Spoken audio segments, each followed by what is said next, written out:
So, good evening, everybody. As we from the Bible Ministries welcome you all. हम आज की शाम Bible ministry की ओर से आप सबका स्वागत करते हैं और हम आशा करते हैं कि आज आप इस सभा में in this session you will learn a lot about biblical matters. आप बाइबल की कई मुद्दों और सिद्धांतों को सीख सकेंगे. मैं सबसे पहले तो धन्यवाद देता हूं आप सबका कि आपने समय निकाला इस में जुड़ने के लिए. बिना देरी करे हम शुरू करते हैं. मैं एक प्रार्थना करता हूं, फिर शुरू करेंगे हम.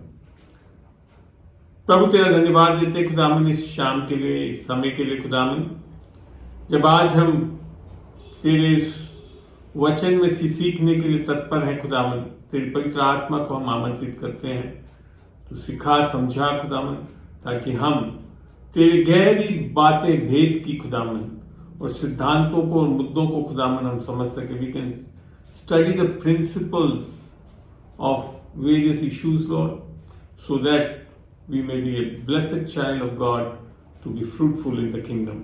खुदावन हम फलवंत हो सके तेरे राज्य में. आज की शाम खुदावन हम सारी चीजों को, इन गैजेट्स को, लोगों को, सबको तेरे पवित्र लहू में ढांपते हैं. Cover you under the precious blood of each person and the gadgets Lord, that we may be able to do this meeting fully and completely to bring glory to you. Also that the recordings which I do Lord may be complete so that it can be hosted on the YouTube channel. In Jesus name I pray. Amen.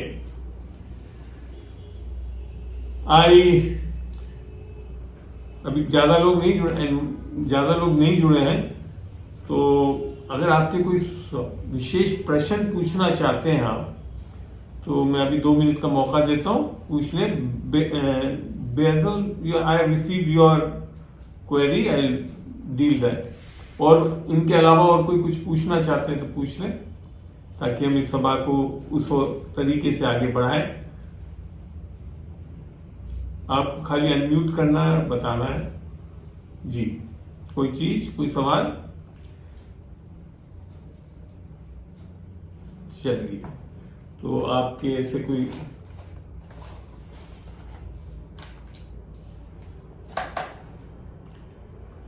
Okay. Uncle एक चीज पूछना चाहूंगी. बोले बोले बोले बोले. Uncle हम जब भी जहाँ भी वर्क करते हैं, तो वहां पर किस तरीके से हम लोग पवित्र आत्मा के कांटेक्ट में रहे. जैसे कि कुछ सिचुएशंस ऐसे आती है कि हमारा हम जो है डाइवर्ट हो जाते हैं. कैसे डाइवर्ट हो जाते हैं मतलब?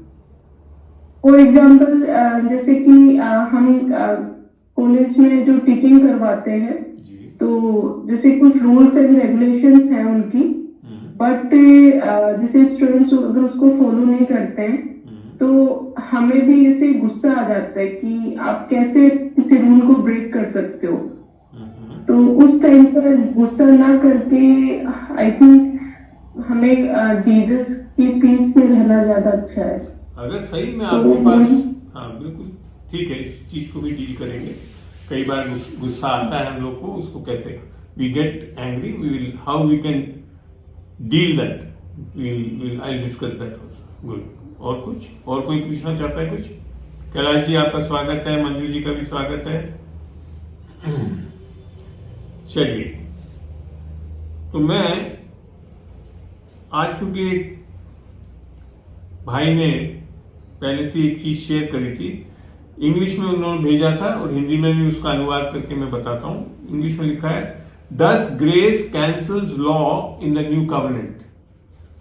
क्या अनुग्रह नई वाचा में व्यवस्था को रद्द करती है? सुनाई में आया, समझ में आ रहा है आपको? ये एक बहुत अच्छा मुद्दा इन्होंने उठाया है और आज हम इस पे काफी विस्तृत रूप से चर्चा करना चाहेंगे. ठीक है ना? तो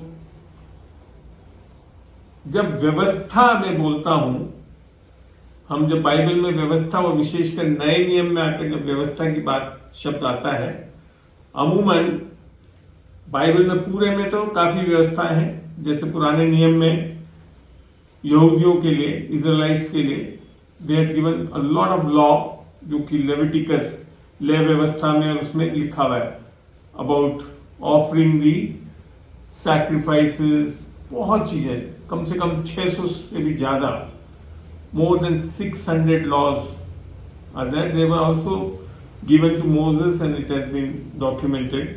लेविटिकस में पूरा लिखा हुआ है और भी एक्सोडस में सब में आता है.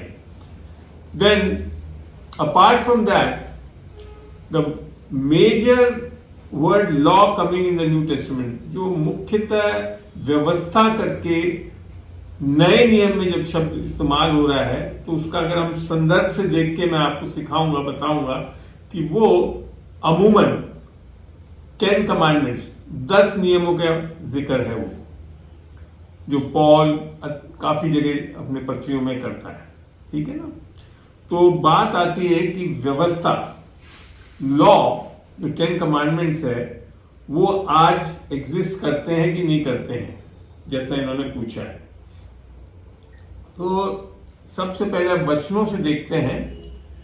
पहले तो ये समझें कि ये जो व्यवस्था दी गई थी, तो law which was given, what was the purpose of it. जो व्यवस्था दी गई थी, नए नियम में जो जिक्र आ रहा है मैं बता रहा हूं, तो ये क्यों दी गई थी, इसको देखते हैं वचन खोल के. चलिए वचन में चलते हैं. सबसे पहले मैंने रोमियो 3:20 लिया है. रोमन्स 3:20. आज क्योंकि भाई एक जो है वो अंग्रेजी में भी ज्वाइन कर चुके और उन्होंने ही सवाल उठाया, तो मैं बाइलिंगुअल चलूंगा, इंग्लिश हिंदी दोनों में मैं बताऊंगा. मगर पहले मैं हिंदी में ही ज्यादा बताऊंगा, फिर इंग्लिश में बताऊंगा. So basically you have to bear up with that. तो यहां लिखा है रोमियो 3:20 में, क्योंकि व्यवस्था के कामों से कोई प्राणी उसके सामने धर्मी नहीं ठहरेगा, इसलिए कि व्यवस्था के द्वारा पाप की पहचान होता है. ये एक पर्पस है नियम को देना, व्यवस्था. The purpose of giving the law was to have the knowledge of sin. And that, अगर आप इस चीज को आदम की वाटिका में जाकर देखेंगे कि जो ज्ञान का वृक्ष था, the fruit of the tree of knowledge, उसमें क्या लिखा था, जिससे अच्छे और बुरे का बोध हो जाएगा और तुम खाओगे तो निश्चय मर जाओगे. The fruit of the tree of knowledge, it will give you, make you know good and evil and you will surely die. तो वो एक तरह से और कुछ नहीं, लॉ को बता रहा था, व्यवस्था को बता रहा था. क्योंकि व्यवस्था से, bye the law you know good and evil, व्यवस्था से अच्छे और बुरे का बोध होता है. राइट. तो खुदावन क्या चाह रहा था कि हम व्यवस्था में नहीं जाएं. Adam should not go into the law eating that fruit, but there was one more tree available. वहां पे एक और पेड़ भी उपलब्ध था जो कि जीवन का वृक्ष, ट्री ऑफ लाइफ था. That was representing basically grace, that is Jesus Christ. ठीक है ना. तो वहां से अगर खाता तो बहुत अलग चीज स्थिति होती. If he would have eaten by his own choice from that tree of life, he would have not fallen in the sin and disobedience. ठीक है. तो लॉ में तो यहां पे क्या है, ये जो लॉ है, जो 10 नियम दिए गए थे, इससे क्या होता है, पहचान होती है पाप की. ओके. अब दूसरी चीज यहां पे ये भी बताना बहुत जरूरी है. It is very important to make you know that the law which was given by God himself. परमेश्वर ने स्वयं पत्थरों की पट्टियों पे लिख के मूसा को पकड़ाई थी. ओके. इसके बारे में थोड़ा सा देखते हैं. रोमियो 7 का हम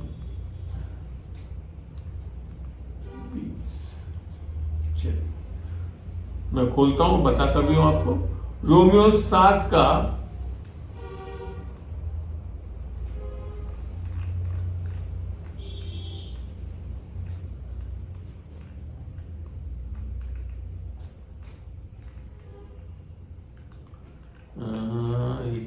एक मिनट. रोमियो 7 में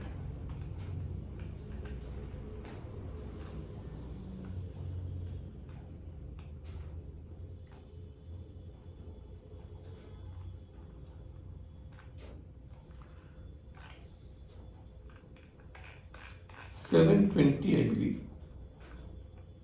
14। रोमियो 7:20 में 14 में यूं लिखा है, क्योंकि हम जानते हैं कि व्यवस्था तो आत्मिक है, the law which was given is spiritual, right. तो लॉ में, व्यवस्था में कोई खराबी नहीं है, द 10 कमांडमेंट्स में there is nothing wrong, it is spiritual.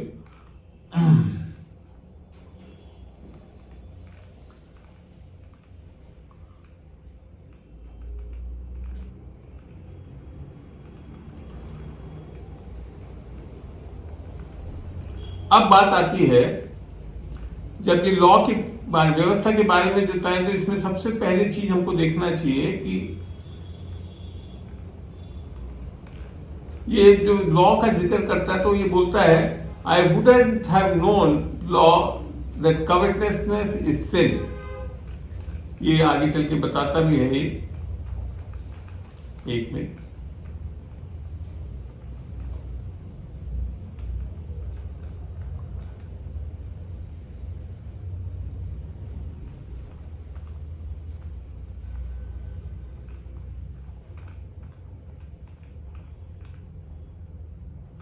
यहां इधर पे और भी लिख दिया, व्यवस्था, the law is good also, it is spiritual, और व्यवस्था भली भी है।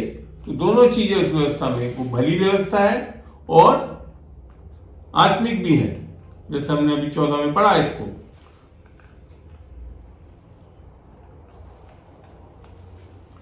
तो बेसिकली क्या प्रॉब्लम है कि ये जो था, ये 10 कमांडमेंट्स के बारे में जिक्र करा था, और उसमें लॉ जो यहाँ पे, उसमें जब इसको पढ़ते हैं तो आप देखेंगे यहाँ पे, जब आप रोमियो 7 पढ़ेंगे तो I would have not known what is covetousness, वो जो था वो 10 नियम में था ये, कि यू शेल नॉट कवट। तो इसका जिक्र भी यहाँ पे 7 में करता है। तो यहाँ मैं जो बताना चाह रहा था कि मुख्यतः व्यवस्था जब आता है शब्द, तो वो 10 नियमों से ही संबंधित है। What I wanted to stress was that in the New Testament, when Paul is writing, it is mostly law, means the 10 commandments. Okay? Ab we will see the problems of the law. जो सोच है लोगों में कि, मैं इसको title दे रहा हूं, एनिमी ऑफ ग्रेस, अनुग्रह का दुश्मन। जो common thought in people is that the enemy of grace is sin. लोगों में जो एक धारणा बनी हुई है कि अनुग्रह का एनिमी, दुश्मन जो है वो पाप है, परंतु ऐसा नहीं है। ये देखते वचन से, जब हम रोमियो 5 में जाएंगे और 20 पढ़ेंगे, रोमियो 5 का 20, Romans 5:20 I am opening, when we read there then we will understand also. वहां जब हम पढ़ेंगे तो देखेंगे, व्यवस्था में बीच में आ गई कि अपराध बहुत हो। So basically, when the law was brought by Moses, and when it came and was handed over to people, the offense abounded, पाप बढ़ा। पर उसके आगे एक बहुत अच्छी चीज लिख रखी है, परंतु जहां पाप बहुत हुआ, वहां अनुग्रह उससे भी कहीं अधिक हुआ। When sin abounded, grace did much more abound. So definitely the antidote for sin is grace only, not the law. पाप को रोकने का तरीका अनुग्रह है, व्यवस्था नहीं है, क्योंकि व्यवस्था आते ही तो पाप बढ़ा, कम नहीं हुआ। आमीन। क्योंकि पाप एक अलग चीज है और व्यवस्था पाप को बल देती है, ये भी आगे हम सीखेंगे। और पाप की प्रभुता, लेट्स रीड रोमन्स 6:14, रोमन्स 6:14। यहां आप देखेंगे क्या लिखा हुआ है, वचन क्या बोल रहा है। हिंदी में लिखा है 6:14 में पढ़ रहा हूं, तब तुम पर पाप की प्रभुता ना होगी। इंग्लिश में है for sin shall not have dominion over you. That means एक पावर है पाप, एक यहां पे ये वर्ब नहीं है, क्रिया नहीं है। This is a verb which is noun. Verb जो है यहां पे वर्ब ना होकर नाउन है, ये क्रिया नहीं है, एक संज्ञा है। तो पाप की प्रभुता ना होगी। For sin shall not have dominion over you, for you are not under the law but under grace. तो पॉल यहां जब बता रहा था 5 में, तो उसने बताया कि जैसी व्यवस्था आई तो पाप बढ़ गया, कम नहीं हुआ। लोग सोचते हैं, people think that if you will bring the law, sin will decrease. No, sin cannot be tackled by merely law. व्यवस्था से पापों का समाधान नहीं हो पाएगा। पाप हो सकता है थोड़ा कम हो जाए, मगर पाप बना रहता है, बढ़ता जाता है अंदर से अंदर। ठीक है ना? तो this you should understand that the enemy of grace is law, not sin. Okay,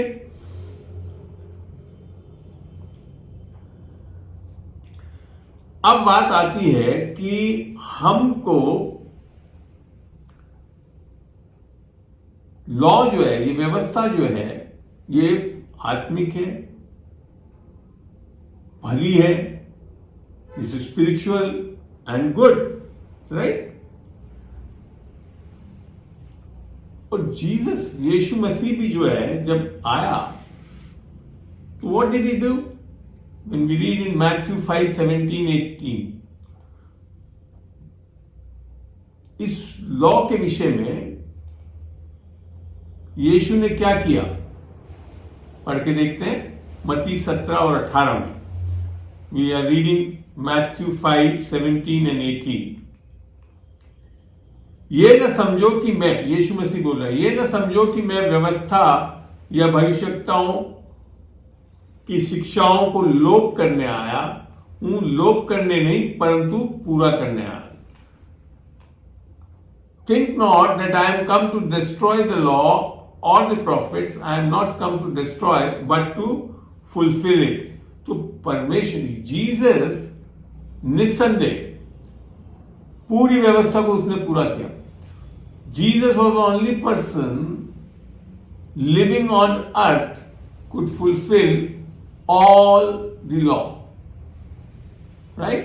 So that is important. Jesus did it. अब बात आती है, तो problem we are now facing is why we are not able to do it. Jesus, he did not have the primary sin from Adam. वो जो आदम से जो पाप था वो यीशु मसीह में नहीं आया, और ना ही उसने स्वयं कोई पाप किया। In Jesus, neither the sin of Adamic sin was there, nor he committed sin, right? And that's why he could fulfill all the law. हमारे लिए प्रॉब्लम क्या है कि we are under sin, और we don't know that compliance for law is not like 80%, 90%। व्यवस्था को पूरा इस करने से नहीं हो सकता है कि अच्छा हम 90% कर दिया तो बहुत अच्छा हमने पूरा कर दिया। When we go into James, याकूब में जब हम जाते हैं, जेम्स में देखते हैं वहां क्या लिखा है। जेम्स का मैं 2:10 पढ़ रहा हूं। Now this is the problem with the law. Law में आप एक दो बातें, सारी बातें करके भी एक भी बात में चूक गए। If you have fulfilled all the law, whole law, and missed it और offended in one law, you have broken all the law. ऐसा ही बाइबल बताती है, क्योंकि जो कोई सारी, ये याकूब का 2:10 पढ़ रहा हूं, क्योंकि जो कोई सारी व्यवस्था का पालन करता है परंतु एक ही बात में चूक जाता तो वह सब बातों में दोषी ठहरता है। इंग्लिश में लिखा है, for whosoever shall keep the whole law but yet offend in one point, he is guilty of all। तो लॉ जो है वो फ्लेक्सिबल नहीं है, वो आपके हिसाब से नहीं बदलता, वो हमेशा स्थिर रहता है। It is always stable and it does not bend according to your needs. You have to fulfil all the law to obey the law. ये सिद्धांत है बाइबल का। People walking in religion think that we can do few laws and God can measure by our obedience. धर्म में चलने वालों ने क्या आसान तरीका सोच रखा है कि हम व्यवस्थाओं को कुछ कुछ कोशिश करेंगे और पूरा करेंगे, तो उसमें जब हम पूरा करेंगे तो जितना पूरा करेंगे उसके अनुसार परमेश्वर हमको आशीष ये सब चीजें देगा। नो, पुरानी वाचा में भी ये नहीं था और नई वाचा में भी नहीं है। नई वाचा में तो हमने पढ़ ही लिया जेम्स में। पुरानी वाचा में भी जब हम व्यवस्था विवरण ड्यूट्रॉनमी 28 में चल के देखते हैं इसको, व्यवस्था विवरण 28 में, मैं धीरे धीरे इसके लिए चल रहा हूं ताकि आप सारी चीजों को ग्रास्प कर सकें, व्यवस्था के विषय में हम सारी चीजों को समझ सकें। 28 का 1 पढ़ के दिखा रहा हूं मैं आपको, पहले हिंदी में। ड्यूट्रॉनमी 28:1। ओके, थोड़ा धीरे खुलता है, कोई बात नहीं। यहां क्या लिखा है, यदि तू अपने परमेश्वर यहोवा की सब आज्ञाएं, एक तो नहीं, सब आज्ञाएं जो मैं आज तुझे सुनाता हूं, चौकसी से पूरी करने को चित लगाकर उसकी सुने तो वह तुझे पृथ्वी की सब जातियों में श्रेष्ठ करेगा। इंग्लिश में लिखा है, and it shall come to pass if you thou shall hearken diligently unto the voice of the Lord thy God, to observe and to do all his commandments which I command thee this day, that the Lord thy God will set thee on high above all nations। और blessings भी आएंगे आगे, and all these blessings shall come upon me. फिर आपने परमेश्वर यहोवा की सुनने के कारण ये सब आशीर्वाद, और फिर उसके बाद आशीर्वादों का जिक्र करा। मगर ये कब है कंडीशन इसमें, जो what is the basic principle over there, it has to be all the laws, सारी आज्ञाओं को मानने से ये सारी आशीषें हैं, जो कि मेरे ख्याल से 14 तक 13 तक ये आशीषें लिख रखी है इसमें, ये आप पढ़ के देख लेना। till verse 13 we find all the blessings which will come upon when we obey the whole law, right? Then it comes in 14। 14 में क्या लिखा है देखते हैं, in verse 14 यहां लिखा है, और जिन वचनों की मैं आज तुझे आज्ञा देता हूं उनमें से किसी से दाएं या बाएं मुड़कर पर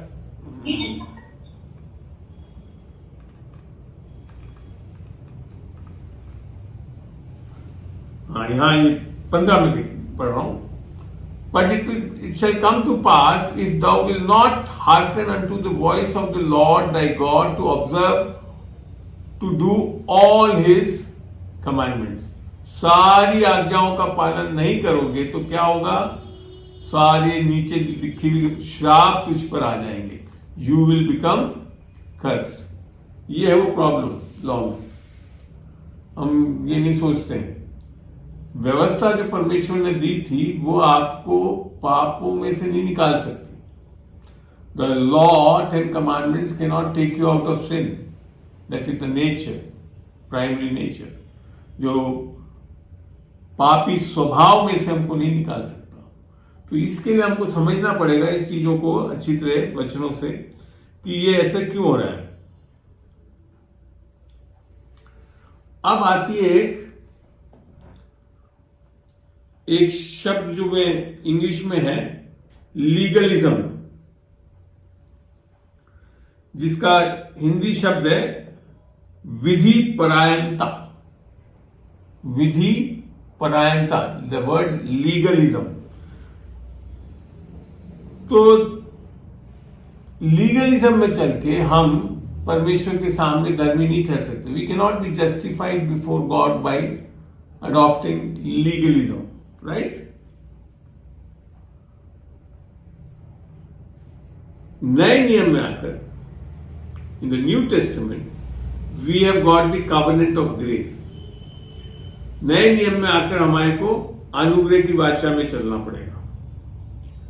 निस्संदेह पुराने नियम में व्यवस्था की वाचा थी, जैसे भाई ने भी बताया कि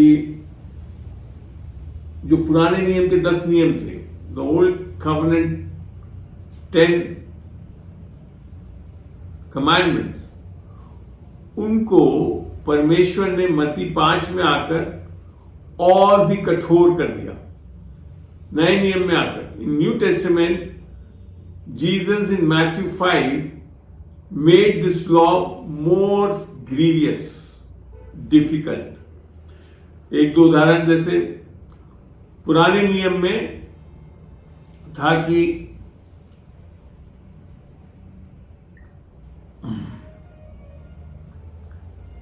व्यभिचार, adultery, it was when there was a physical relationship between man and woman out of marriage, not in marriage but out of marriage, शादी से बाहर किसी के साथ धैर्य का संगति करना, वो व्यभिचार था। नए नियम में आकर कोई भी वासना आ गई आपके अंदर, if you have any lust about sexual desires with any, that itself was adultery, बहुत सीवियर कर दिया। एक दूसरा उदाहरण है, in the Old Testament physically somebody murdered somebody, then it was a murder। पुराने नियम की व्यवस्था के अनुसार अगर शारीरिक रूप से कोई मनुष्य को मारता था तब वो हत्या कहलाई जाती थी।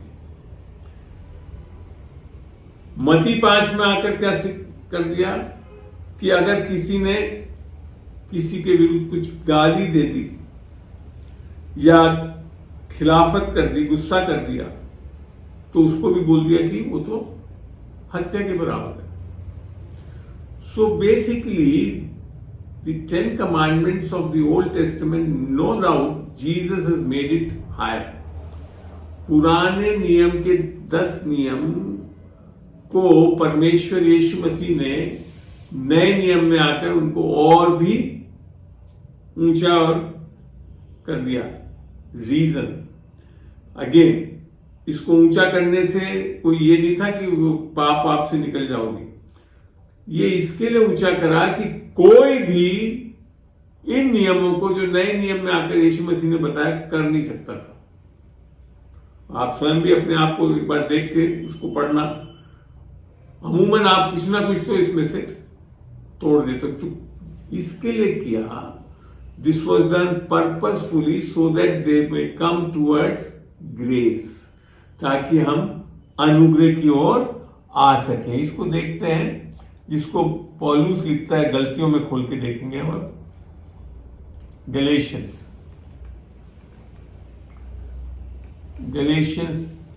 3 में चलेंगे। गलेशियंस 3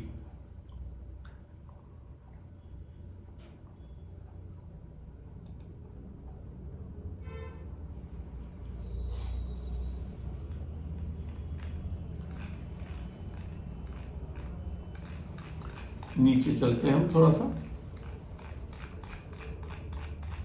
जहां पे पौलुस कहता है कि व्यवस्था शिक्षक हुई ताकि हम अनुग्रह की ओर आ सके।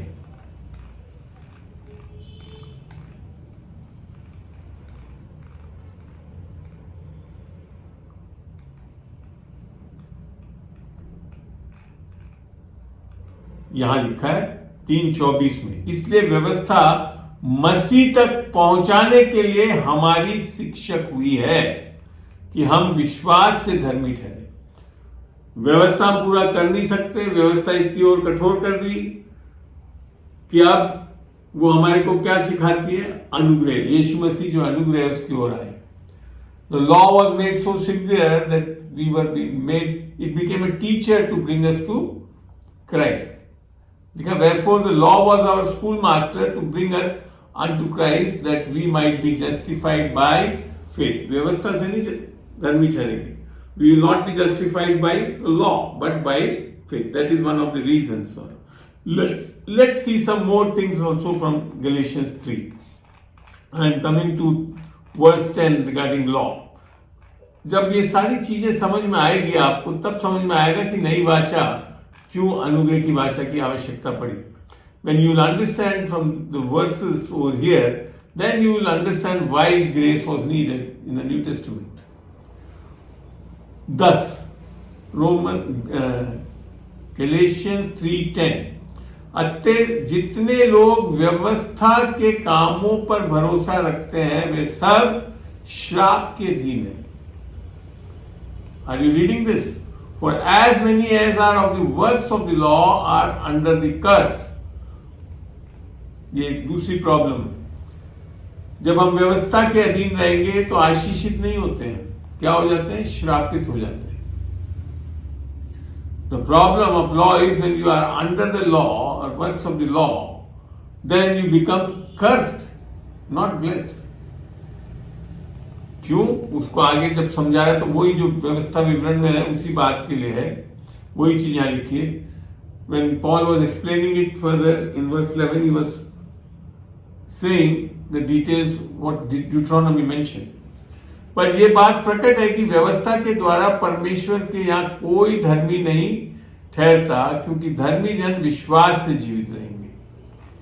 English it says, but that no man is justified by the law in the sight of God. It is evident for the just shall live by faith. Mind it, ये परमेश्वर के सामने धर्मी ठहरने की बात है. फिर आगे क्या लिखे? पर व्यवस्था का विश्वास से कुछ संबंध नहीं. And the law is not of faith. That is one more problem of this law. 10 commandments cannot generate the faith, the biblical faith which we want. 10 नियम हमारे को बाइबल की जो फेथ की आवश्यकता है, विश्वास की जो जरूरत है, वो नहीं उत्पन्न करती. उसमें है ही नहीं ऐसा. इसका ये मतलब नहीं है, मैंने पहले ही बताया, व्यवस्था में कोई खराबी नहीं है, वो आत्मिक है, वो अच्छी है, मगर उससे परमेश्वर का जो विश्वास हमको मिलना चाहिए वो मिल नहीं सकता. आमीन. एक और देखते हैं. फिर आगे लिखा है यहीं पे, जो उनको मानेगा वो उनके कारण जीवित रहेगा. और यहां एक जगह और भी बताया था कि 10 में जो लिखा है इसको भी पढ़ के देखते हैं. 10 में, अतः जितने लोग व्यवस्था के कामों पर भरोसा रखते हैं वे सब श्राप के अधीन हैं, क्योंकि लिखा है जो कोई व्यवस्था की पुस्तक में लिखी हुई सब बातों को करने में स्थिर नहीं रहता वे श्रापित है. व्यवस्था विवरण में भी यही लिखा था, सब बातों को आज्ञा मानोगे तो मिलेगा. यहां पे भी वही चीज लिखी है. और बाइबल का एक सिद्धांत समझ जाए, principles of the Bible you should understand, which is mentioned in the Old Testament and the New Testament also, it is operating today. जो पुरानी वाचा में और नई वाचा में जिस चीजों का जिक्र हो रहा है तो वो आज भी वैसे ही कायम है. हमें तो ये जो इधर पे लिखा था ना, for as many as are of the works of the law are under the curse, for it is written, cursed is everyone that continueth not in all things. वही चीज है. जब तक सारी व्यवस्था को पूरा नहीं करोगे तब तक आपको मिल ही नहीं सकता ये चीज. अब एक चीज और देखते हैं कि फिर धार्मिकता, how can we become righteous, which is now mentioned in the new testament. Let's read something from the Bible in Romans 3. हम रोमियो 3 में चल के पढ़ते हैं कुछ चीजों को. 21 पे चलेंगे. आशा करता हूं आप लोगों को समझ में आ रहा होगा. हो सकता है क्योंकि ये बहुत एक अहम बिंदु है जिसको समझना बहुत जरूरी है, तब जाकर आपको समझ में आएगा अनुग्रह में चलने से क्या फायदे हैं, व्यवस्था में जो नहीं है। पर अब बिना व्यवस्था परमेश्वर की धार्मिकता प्रकट हुई है। O beautiful. But now the righteousness of God without the law is manifested. परमेश्वर की धार्मिकता व्यवस्था के कारण नहीं आ रही है। पहले ऊपर बता भी दिया, 19 में समझा भी दिया, वो पाप का बोध कराती है। It has been explained in Romans 3:19 that you cannot be justified by the works of the law, it only brings the knowledge of sin. तो यहां लिखा है प्रकट हुई है जिसका गवाह व्यवस्था और भविष्यवक्ता देते हैं। But this is being given in the old testament also. That is what it means. पुराने नियम के व्यवस्था और prophets, the old law and prophets also mentioned this. And how it is coming? वो कैसे आ रहा है? अर्थात परमेश्वर की वे धार्मिकता जो यीशु मसीह पर विश्वास करने से सब विश्वास करने वालों के लिए, क्योंकि कुछ भेद नहीं। Everybody can be justified by believing what Jesus did, that we can have a right standing, righteousness with God. So not by the law.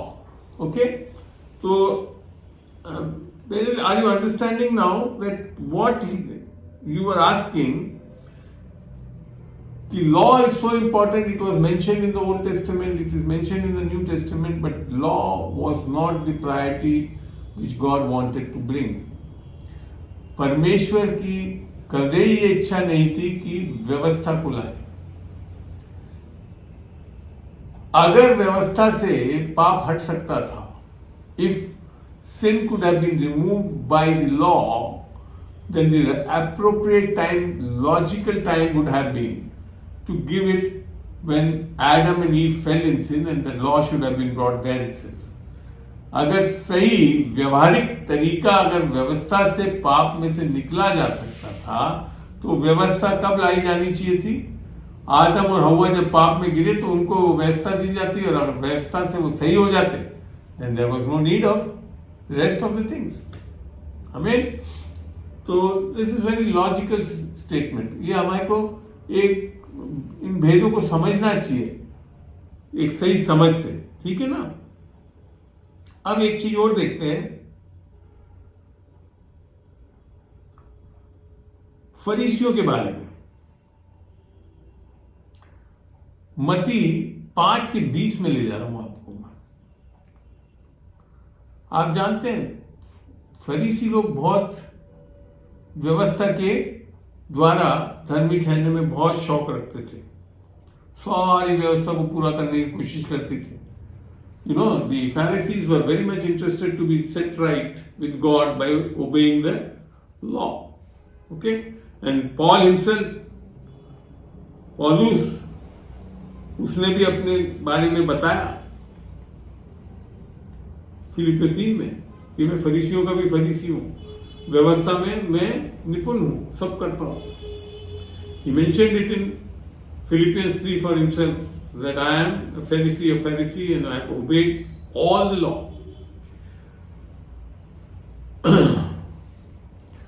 फरीसियों के लिए जब यहां लिखा हुआ है मती, तो ये यीशु मसीह बोल रहा है।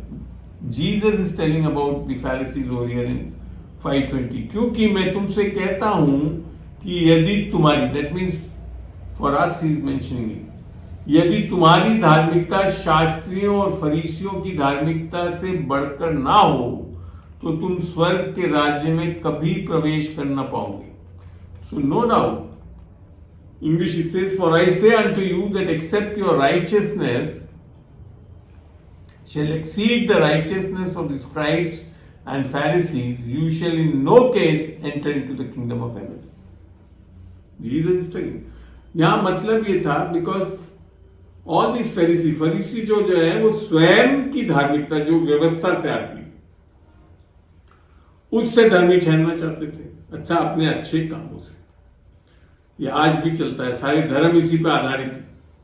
All the religion is based on this only, that doing good works, whereas the Bible is saying by your good works you cannot be justified by before God. सारे धर्म आज भी यही प्रचार करते हैं कि हम अच्छे काम करोगे तो परमेश्वर तुम्हें एक्सेप्ट करेगा, स्वीकारेगा। The common belief of religion is stop sinning, have faith, do good works, become holy so that God can accept you. धर्म की जो सिद्धांत वो क्या है कि पाप करना बंद करो, विश्वास लो, पवित्र बनो, अर्थात अच्छे कर्म करो, ताकि परमेश्वर के साथ आप, गॉड कैन एक्सेप्ट यू, परमेश्वर आपको स्वीकार सकता है। ये धर्म है।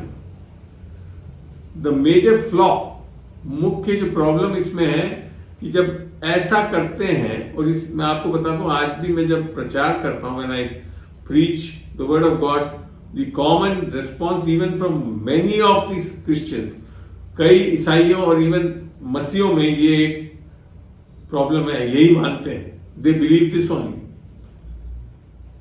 The problem in this is, जो इसमें जो समस्या है, who is your saviour then, इसमें इसके हिसाब से हमारा उद्धारकर्ता कौन है। मुंह से बोलने के लिए तो सब बोल देंगे हाँ यीशु मसीह, मगर अगर आप ध्यान से इस चीज को देखें, when you see logically, you have to stop sinning, you have to bring faith, you have to do good works so that God can accept you. That means you become your own savior. इससे क्या समझ में आ रहा है कि हमको अपना स्वयं का उद्धारकर्ता बनना है। एंड दैट्स वाई फरीसी लोग ऐसे ही मानते थे, तो इसके लिए मसीह को तो मानते ही नहीं थे कि वो उद्धारकर्ता हो सकता है। That is the reason the Pharisees could not accept Jesus Christ, because they always believed on their self-righteousness, अच्छे कामों पे, जबकि ऐसा नहीं हो सकता। Biblically, जैसे हम पापी हैं, as we are a sinner, we have to come to Christ.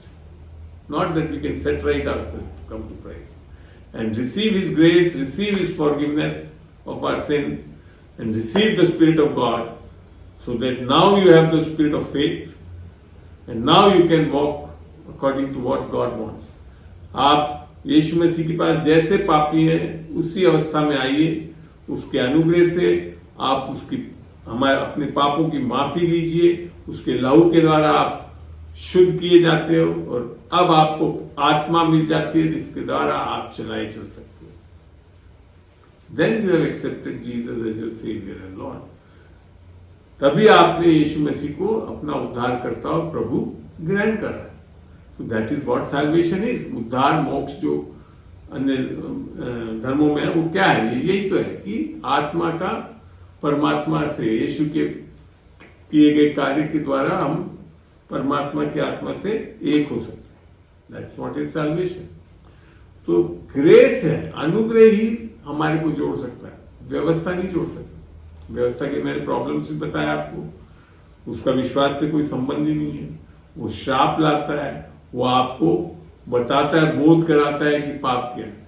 It has nothing to do with your faith of the biblical faith, it only brings curses on you, it brings only the knowledge of sin, that is the purpose. इसके लिए व्यवस्था दी गई थी इन चीजों की। और भी देखते हैं क्या चीज है, उसको देखते हैं। चलते हैं वापिस गलतियों के 3 में। अंत में जाकर मैं बताऊंगा आपको कि फिर अब किस में चलना है और कैसे चलना है। गलतियों, गलेशियंस 3 में वापिस चलते हैं, और मोस्ट प्रोबेबली 14-15 के आसपास कहीं होगा ये।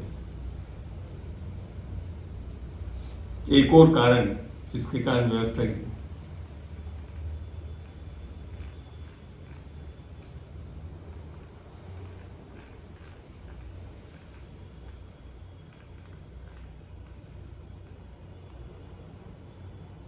सबसे पहली चीज ये देखिए 17 में, पर मैं ये कहता हूं कि जो वाचा परमेश्वर ने पहले से पक्की की थी उसको व्यवस्था 430 वर्षों के बाद आकर नहीं टाल सकती, कि प्रतिज्ञा व्यर्थ ठहरे। Right, it says over here, and this I say that the covenant that was confirmed before of God in Christ, the law which was 430 years after cannot disannul that it should make the promises of non-effect. फिर आगे लिखा है 19 में, now एक और purpose व्यवस्था के लिए, किस कारण से व्यवस्था दी, तब फिर व्यवस्था क्या रही, वह तो अपराधों को के कारण बाद में दी गई. देखो what for it was given, अपराध, due to the sin it was given later on, कि उस वंश के आने तक रहे जिसकी प्रतिज्ञा दी गई थी, और व्यवस्था स्वर्गदूतों के द्वारा एक मध्यस्थ के हाथ ठहराई गई. वंश के आने से, इंग्लिश में लिखा है added because of transgressions till the seed should come to whom the promise was. ये जो बीज है, जब ऊपर पढ़ोगे तो वहां लिखा है, ये बीज कौन है, यीशु मसीह. The seed was Christ, to bring Christ in this world out of a virgin, that was the requirement. एक कुंवारी के द्वारा यीशु का जन्म होना था, तो एक तरह से व्यवस्था इसके लिए दी. आपको इसको मैं समझाता हूं, I will explain you why. आप ध्यान देते हैं कि व्यवस्था जो दी गई थी उसमें अक्सर हर चीज में कुछ भी गलत करो तो मार दो लिख रखा था. If the law which was given in the old testament, anything which you do wrong you were stone to death. तो उससे एक डर होता था जिससे लोग बाग अब पाप करना कम करते, पाप में से नहीं निकल आते. Due to the fear of this law, people could reduce their sins out of fear, not out of love. But they will not come out of the sin nature. वो पाप के स्वभाव में से नहीं निकल सकते थे. उस जीवन दानी वाली वचन ये नहीं थी व्यवस्था, ठीक है. So it is something like, if you remember, if you have experienced children in your house, आप अगर अपने बच्चों को जब बचपन में, जब वो छोटे होते हैं और रेंगते हैं, when they crawl around, और आजकल तो कम लगाते नहीं नीचे, earlier the power plugs were placed below, जो बड़े वाले जो प्लग होते थे बिजली के, वो नीचे लगाए जाते थे. तो जब तक आप कुछ बोलते नहीं हो, कोई जाकर उसमें उंगली नहीं डालता. till you don't tell them, they don't go and put a finger. But the moment you try to check them, जब आप उनको बताना चाह रहे हैं कि इसमें नहीं डालना है, आप देखिए वो सबसे पहले जाकर डालेगा. That is the problem of the law. मगर फिर उसको समझाने के लिए क्या करना पड़ेगा. You can't explain a child like this, that is an AC voltage and that is 220 volt, and if you put it will चिपक जाओगे 230-40 वोल्ट का है. ऐसे समझाने से कुछ नहीं. क्या करते हो, सीधा डालोगे तो मारूंगा. How do you bring him that he should not put it? You just hold him with this warning that the moment you will put it, I will beat you.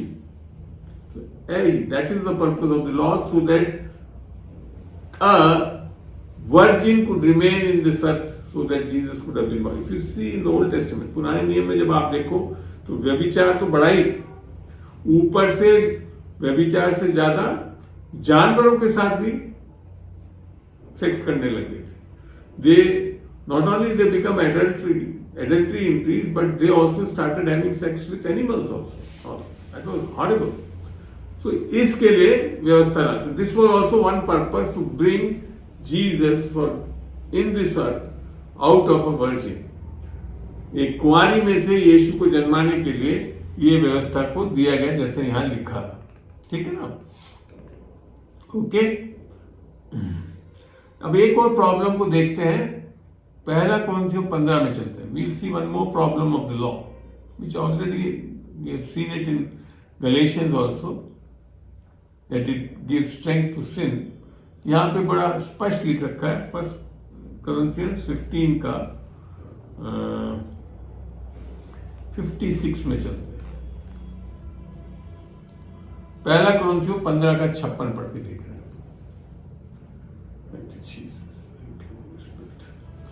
मृत्यु का दंड पाप है और पाप का बल व्यवस्था है. The sin of death is sin and the strength of sin is the law. पाप धार्मिकता को बल नहीं देता. Law doesn't give strength to righteousness. It gives strength to sin. That is the problem. इस चीजों को until unless we come into the New Testament, this is not pretty well revealed in the Old Testament. जिस तरह से नए नियम में आकर पौलुस ने इन चीजों को बताया, तब जाकर हमको प्रकाशन मिलता है कि व्यवस्था की प्रॉब्लम क्या है, और व्यवस्था आपको सही करने के लिए दी ही नहीं गई थी। इसको भी और गलतियों में चल के देखते हैं गलेशियंस में। Will go back into Galatians and find out about this also. 3 में चल के हम देखते हैं, इसमें होना चाहिए 23।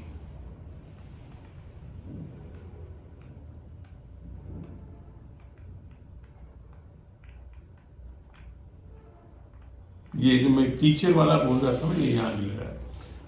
I'll just show you. 23 पर विश्वास के आने से पहले, ये एक और दूसरा सिद्धांत है, सत्य को समझे। ये विश्वास पुराने नियम में नहीं था। This faith was not available in the old testament people. This was the faith of Jesus Christ, the author and finisher of our faith. ये विश्वास यीशु मसीह के द्वारा दान के रूप में आ रहा था, हम कमा नहीं सकते थे, और सुसमाचार से आता है। इसके बारे में लिखा है, पर विश्वास के आने से पहले व्यवस्था की अधीनता में हम कैद थे, और उस विश्वास के आने तक जो प्रकट होने वाला था, पुराने नियम में नहीं था, प्रकट होने वाला था, हम उसी के बंधन में रहे। अर्थात we were kept under the law, that is what it says in English. But before faith came, we were kept under the law, shut up unto the faith which should afterwards be revealed, which could give righteousness by faith. इसलिए व्यवस्था मसीह तक पहुंचने के लिए हमारी शिक्षक हुई। The law became a school master, ये हमने देखा था। अब एक और चीज को दो,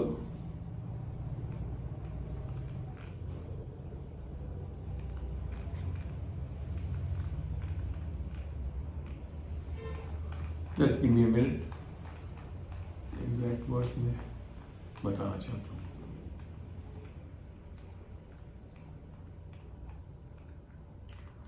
ये एक वर्ष को पढ़िए आप, गलतियां 3 का 21।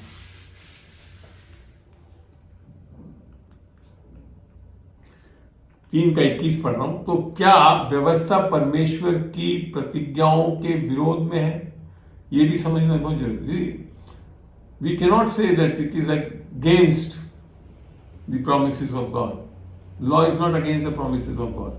यहाँ यही लिखा, कदापि नहीं।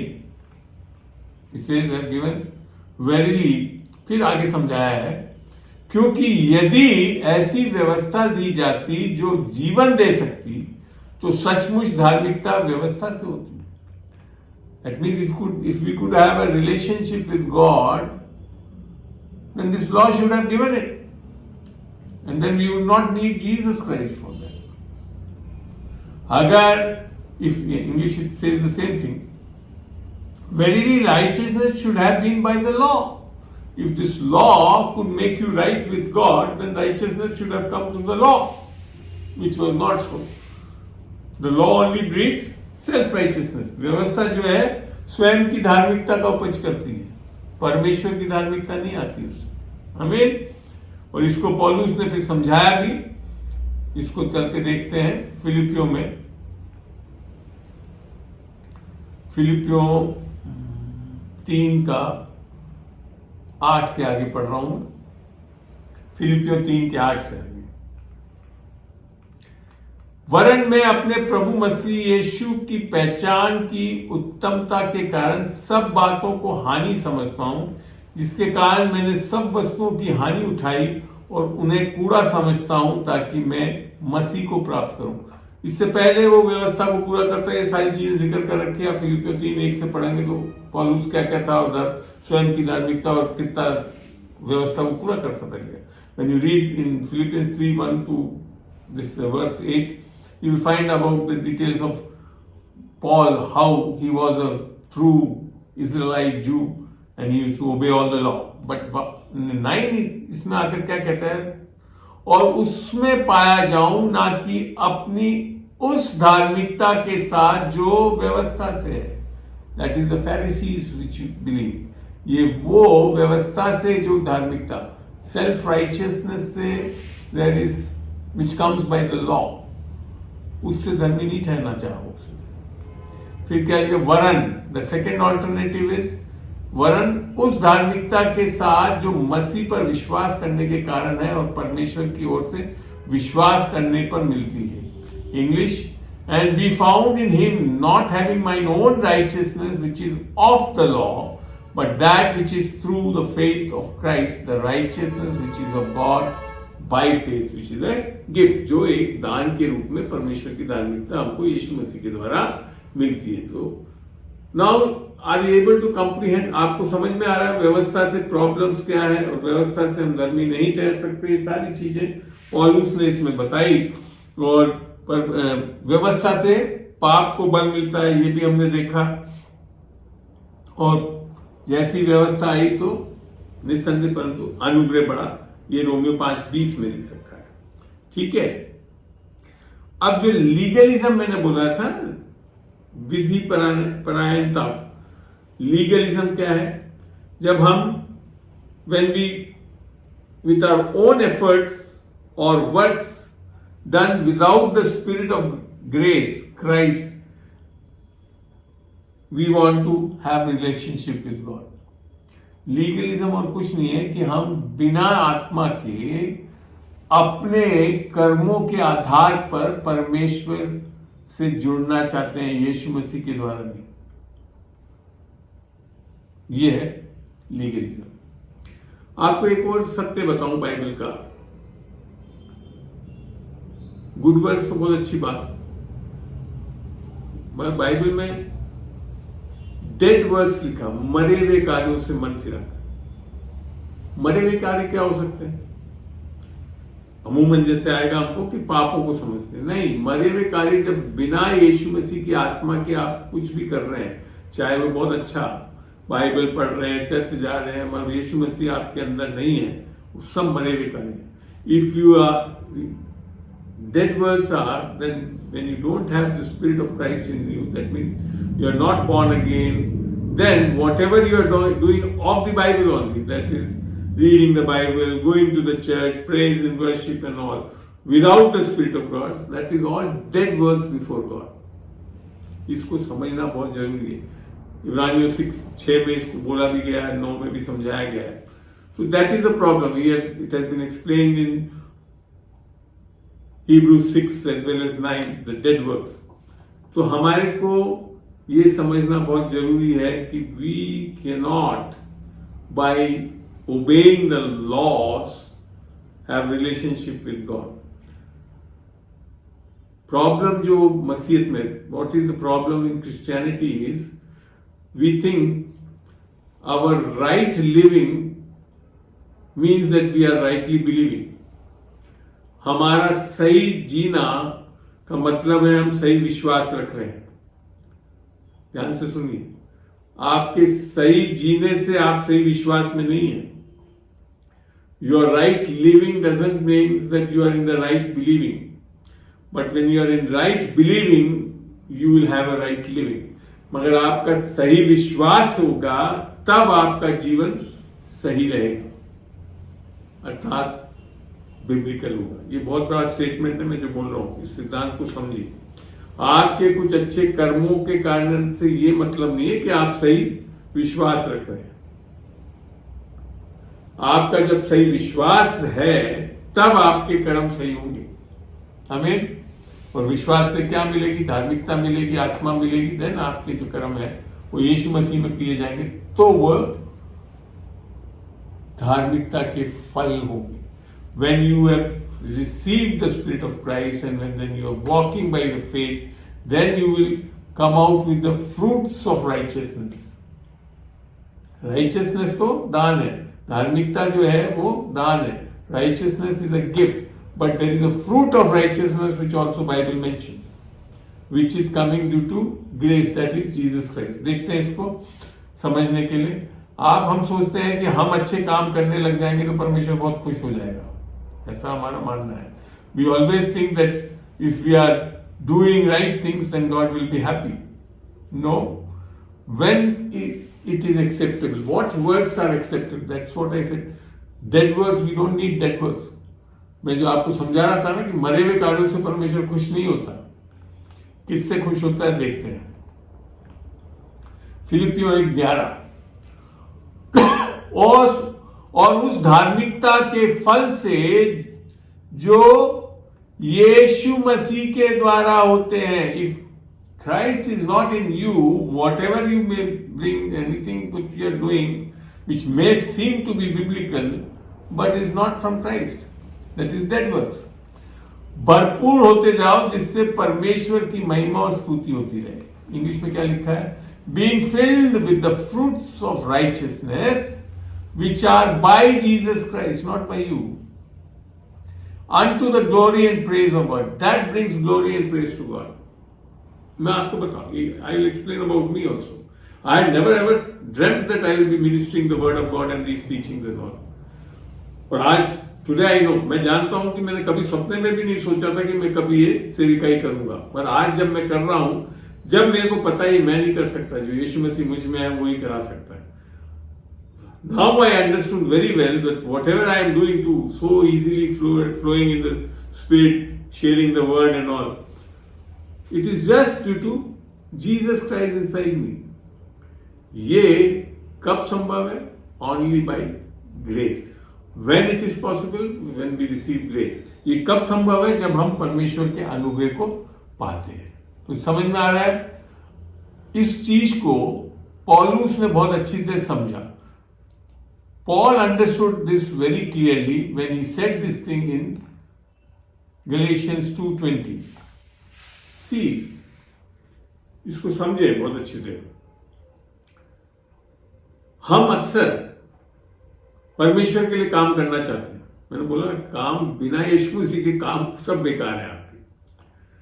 तो क्या समझना है यह चीज? वो पौलुस को समझ में आया. मैं मसीह के साथ क्रूस पर चढ़ाया गया हूं और अब मैं जीवित ना रहा पर मसीह मुझ में जीवित है. I am crucified with Christ, nevertheless I live, yet not I, but Christ liveth in me. That is salvation. ये है नया जन्म, उद्धार ये है. ये जब तक नहीं हुआ, आप कर सकते हो बाइबल की बहुत चीजें, बाइबल पढ़ सकते हो, चर्च जा सकते हो, दही दे सकते हो, सरमन दे सकते हो, सब कर सकते हो, मैं बता दूं. मगर यीशु आपके अंदर जीवित नहीं हुआ तो सब बेकार. Jesus is not alive in you, that's all your self righteous works. आपकी स्वयं की धार्मिकता के काम. एंड आगे अब क्या बोल रहा है? और मैं शरीर में अब जो जीवित हूं तो केवल उस विश्वास से जीवित हूं जो परमेश्वर के पुत्र पे है. वो किससे आ रहा है वो विश्वास? जिसने मुझसे प्रेम किया और मेरे लिए अपने आप को दे दिया, अर्थात सुसमाचार. So how we have to live a biblical believer's life is written over here. I have been crucified with Christ, nevertheless I live, yet not I, but Christ liveth in me. And the life which I now live in the flesh, I live by the faith of the Son. अपने विश्वास से भी नहीं जीना हमको, यीशु मसीह के विश्वास से हमको जीना है. Son of God, who loved me and gave himself for me. That is the short form of gospel. तो ये है मसीहत. This is Christianity. मसीहत ये नहीं है कि हाँ आप कुछ बाइबल की चीजें लेकर करने लग जाओ तो हम मसीह बन गए ना. बहुत बड़ी गलतफहमी है. If you are thinking that if you start doing some things of the Bible then you become a Christian, that is wrong. Because by doing you do not become a Christian. By right believing you become a right Christian. आपके कुछ कर्म करने से आप मसीह नहीं बन रहे, मगर आपका सही विश्वास होगा तब आप वो काम कर सकते हैं जो मसीहत में है, अर्थात धार्मिकता के फल. Are you now getting? व्यवस्था से वो चीज हो नहीं सकती थी. ये किससे हो रही? अनुग्रह से, जो कि यहां पौलुस ने बताया. और इसको आगे 21 में और क्लियर बता दिया है. मैं परमेश्वर के अनुग्रह को व्यर्थ नहीं ठहराता. I do not frustrate the grace of God. भाई और बहनों, आप अनुग्रह को व्यर्थ ठहरा सकते हो. उसका कारण लिख रखा है. You and brothers and sister can frustrate the grace of God? How, कैसे? क्योंकि यदि व्यवस्था के द्वारा धार्मिकता होती तो मसीह का मरना व्यर्थ था. How we frustrate the grace of God? For if righteousness comes by the law then Christ is dead in vain. अब समझ में आ रहा है? कितने लोग आज भी, और फरीसी लोग यही थे, वो अपनी स्वयं की धार्मिकता, बाइबल की चीजें करते थे, वो बाइबल ही, उनके हाथों में बाइबल ही रहती थी. The Pharisees were the one who were doing all the things from the Bible only, then that time Bible, but yet they could not become Christian. They become Judaism, a new religion they brought. एक नई धर्म लिया है, उसको Judaism कहने लगे था, अर्थात व्यवस्था के कामों से. But we have to be grace. अब एक आपका जो the question which Basil had raised was,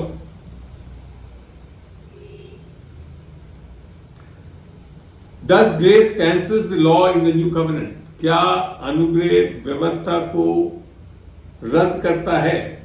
देखते हैं इसको. We will see now this.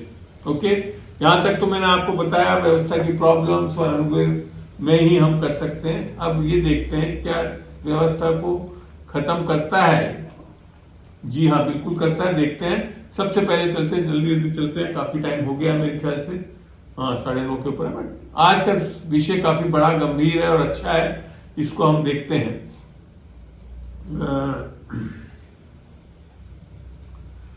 तो कहां चलेंगे पहले हम कि रोमन्स में 10 में चलते हैं. रोमियो 10 में, और हम खोलते हैं 1 से आगे पढ़ेंगे. Romans 10:1 onwards.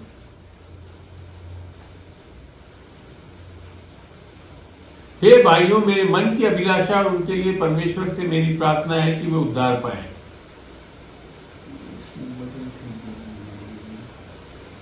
Just give me a minute. This is changed from KJV to this. Brethren, my heart's desire and prayer to God for Israel is that they might be saved. क्योंकि मैं उनकी गवाही देता हूं कि उनको परमेश्वर के लिए धुन रहती है, परंतु बुद्धिमानी के साथ नहीं. For I bear them record that they have a zeal of God, but not according to knowledge. क्योंकि वे परमेश्वर की धार्मिकता से अनजान होकर अपनी धार्मिकता स्थापित करते यत्न करके परमेश्वर की धार्मिकता के अधीन नहीं आते. For they being ignorant of God's righteousness and going about to establish their own righteousness have not submitted themselves unto the righteousness of God. तो यहां फिर आगे 4th में लिखा है, क्योंकि हर एक विश्वास करने वाले के लिए धार्मिकता के निमित्त मसीह व्यवस्था का अंत है. यहां ध्यान से पढ़ें. धार्मिकता के निमित्त व्यवस्था आज भी रखी है परमेश्वर ने, क्योंकि ये सब चीजें समझने के लिए कि पाप क्या है, ये सब चीजों के लिए जरूरत है आज भी. मगर धार्मिकता के निमित्त मसीह व्यवस्था का अंत है. परमेश्वर से जुड़ने के लिए, रिश्ता पाने के लिए आज व्यवस्था से नहीं कर सकते. For Christ is the end of the law for righteousness to everyone that believe. So अब समझ में आ रहा है. तो इसको आप रद्द समझे या नहीं समझे, मगर मैं आपको वचन बताते जाऊं. आई will just show you all the word which will make you clear that today we have not to walk by under the law but under grace. Okay, यहां समझ में आया? You got this? अब एक जगह से और देखते हैं जिसको बहुत अच्छी तरह समझाया भी है. वहां गलतियों में चलते हैं. गैलेशियंस 4 में इधर चल के पढ़ते हैं. थोड़ा लंबा पढ़ेंगे.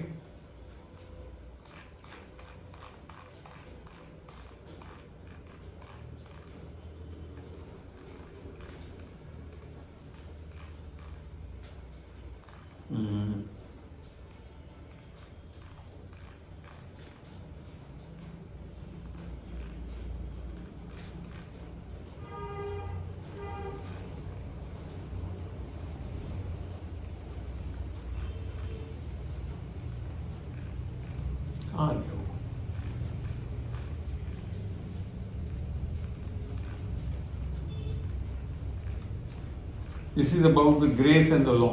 व्यवस्था और अनुग्रह के बारे में वहां पे समझाया है. और 2 लोगों के आधार पे समझाया।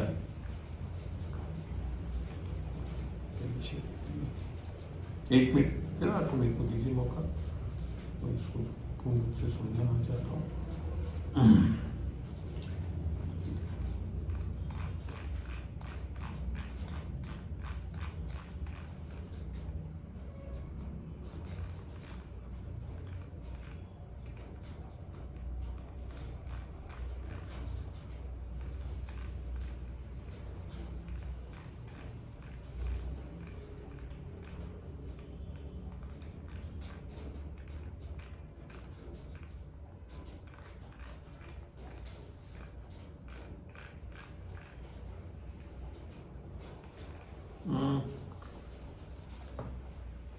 गलतियों में आपको मैं एक जस्ट है टू सर्च इट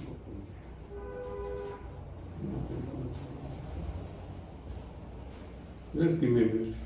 आपके दिमाग में और कोई सवाल हो तो उसको याद कर लीजिए, आगे चल के आप पूछ सकेंगे, ठीक है ना।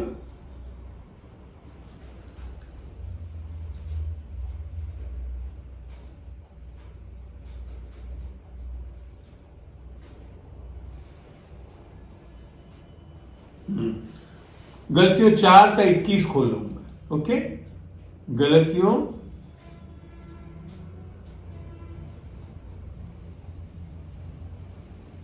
आपको मेरी आवाज सुनाई दे रही? कोई मेरे को बताए, आवाज सुनाई दे रही है? कोई भी एक जन खोल के बताए गलतियों का। Yes sir. आगे yes sir, yes sir. Right है। चलिए 4 का 21 खोल रहा हूं, गलेशियंस 4:21। यहां पढ़ के देखते हैं, काफी लंबा पढ़ना पड़ेगा थोड़ा। We have to go through this in detail. What he saying, तुम जो व्यवस्था के अधीन होना चाहते हो, मुझसे कहो क्या तुम व्यवस्था की नहीं सुनते? Tell me, he that desire to be under the law, do you not hear the law? Hear the law. फिर उसको समझाया और उसने ये लिखा है कि अब्राहम के 2 पुत्र हुए, एक दासी से और एक स्वतंत्र स्त्री से। For it is written that Abraham had 2 sons, the one by a bondmaid and the other by a free woman. अब आगे क्या बोला? परंतु जो दासी से हुआ वह शारीरिक रीति से, आत्मिक रीति से नहीं हुआ था, शारीरिक रीति से जन्मा, और जो स्वतंत्र स्त्री से हुआ वह प्रतिज्ञा के अनुसार जन्मा।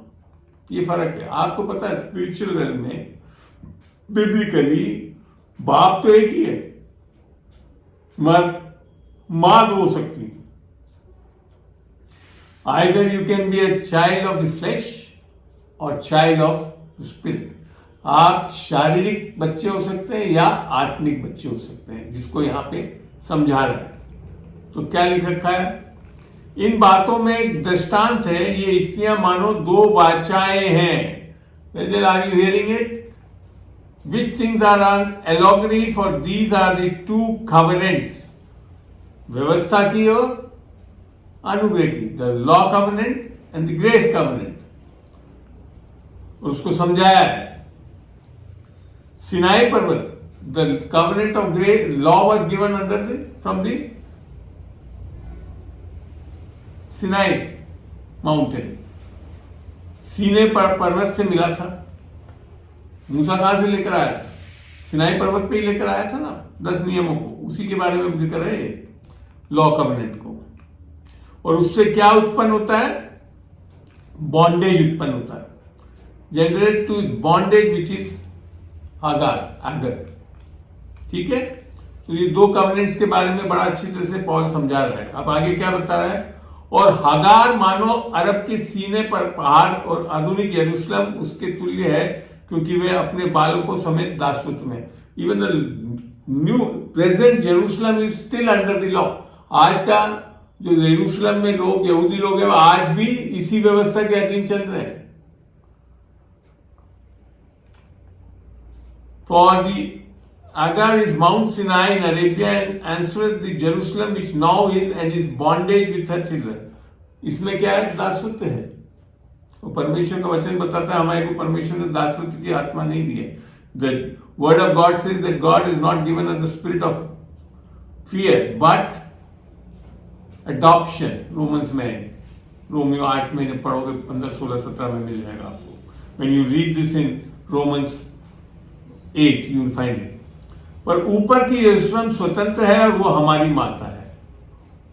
Who is our mother now? जो स्वतंत्र यरूशलेम से, but the Jerusalem which is above is free, which is the mother of us all. नया जन्म पाए हुए लोग, क्योंकि लिखा है बांझ तो जो नहीं जन्मती आनंद करे, कर तू जिसको पीड़ाएं नहीं उठाती। You can go through these verses, then finally I conclude. हे भाइयों, हम इशाक के समान प्रतिज्ञा की संतान हैं। हे भाइयों, हम इशाक के समान प्रतिज्ञा की संतान हैं। Now we brethren as Isaac was are the children of promise. ठीक है ना? तो यहां समझ में आ गया। मगर वहां प्रॉब्लम और देखो, और जैसे उस समय शरीर के अनुसार जन्मा हुआ आत्मा के अनुसार जन्मे हुए को सताता था, वैसे ही अब भी होता है। जो शरीर में चलने वाले लोग क्या है, आत्मा जो पाए हुए लोगों को हमेशा सताएंगे, परसिक्यूशन। ये लिख रखा है, ये वाचाओं के कारण ही है हमें। ठीक है, तो यहां आप समझ में आया कि हमारे को अब किसमें आगे फिर क्या लिखा, पवित्र शास्त्र क्या कहता है? दासी और उसके पुत्र को निकाल दे, क्योंकि दासी का पुत्र स्वतंत्र स्त्री के पुत्र के साथ उत्तराधिकारी नहीं होगा। Nevertheless what said the scripture, cast out the bond woman and her son, for the son of the bond woman shall not be heir with the free woman. तो यहाँ in one way what is the word is saying, that we have now not to take the law covenant for living now in the grace period. Okay? हमको अब व्यवस्था की वाचा पे नहीं, अनुग्रह की वाचा से चलना पड़ेगा। और इसको, ये वाचा क्योंकि अच्छी स्किल है, इसको भी हम देखते हैं, फिर मैं कंक्लूड करूंगा।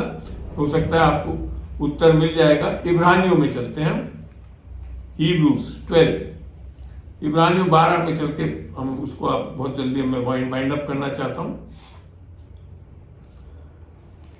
इब्रानियों 12 में मैं लेकर चल रहा हूं, वहां पे भी इस दोनों पर्वतों के बारे में, वाचाओं के बारे में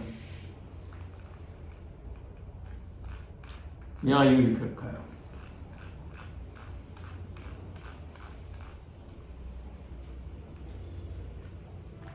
यहां लिखा 18 से पढ़ रहा हूं। तुम तो उस पहाड़ के पास जो छुआ जा सकता था और आग से प्रज्वलित था और काली घटा और अंधेरा, ये कौन सा है? सिनाई पर्वत। This is speaking about the Sinai mountain. For you are not come unto the mount that might be touched and that burned with blackness and darkness. और तुरी की धनी, और ये फिर then when what he concludes over here, किस में आना है हमको? क्योंकि उस आज्ञा के ना हो सके, and then he says, यहां पे, और वहां दर्शन ऐसा डरावना था कि मूसा ने कहा, मैं बहुत डरता और कांपता हूं।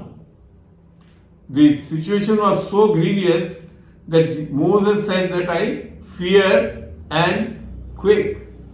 जबकि मूसा को परमेश्वर का दोस्त कहा गया है बाइबल में, हमें दोस्त भी डरने लग गया परमेश्वर से।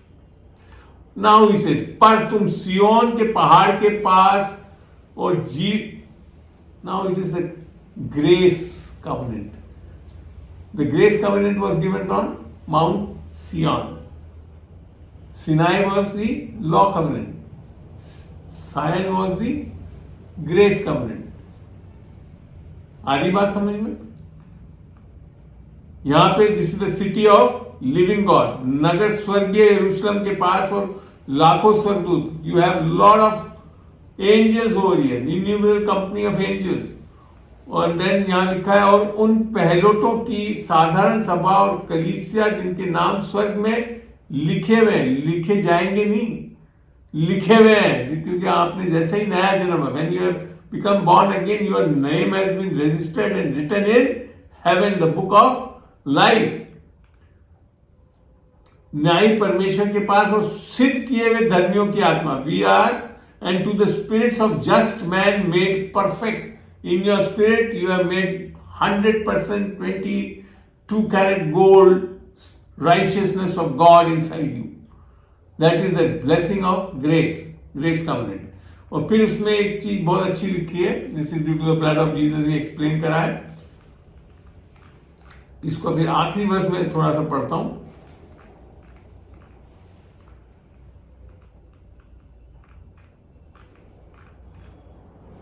इस कारण हम इस राज्य को पाकर जो हिलने का नहीं, उस अनुग्रह को हाथ से ना जाने दें जिसके द्वारा हम भक्ति और भय सहित परमेश्वर की ऐसी आराधना कर सकते हैं जिससे वह प्रसन्न होता है। Due to this grace which you have received we can worship God in the right way. English में बड़ा अच्छा लिख रखा है, रेवरेंशियल फियर से।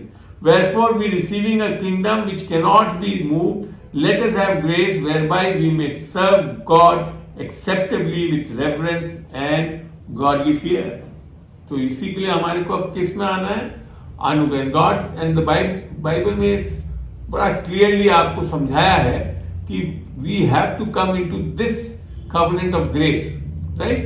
That is what it is expected, and this has also been explained with last few verses.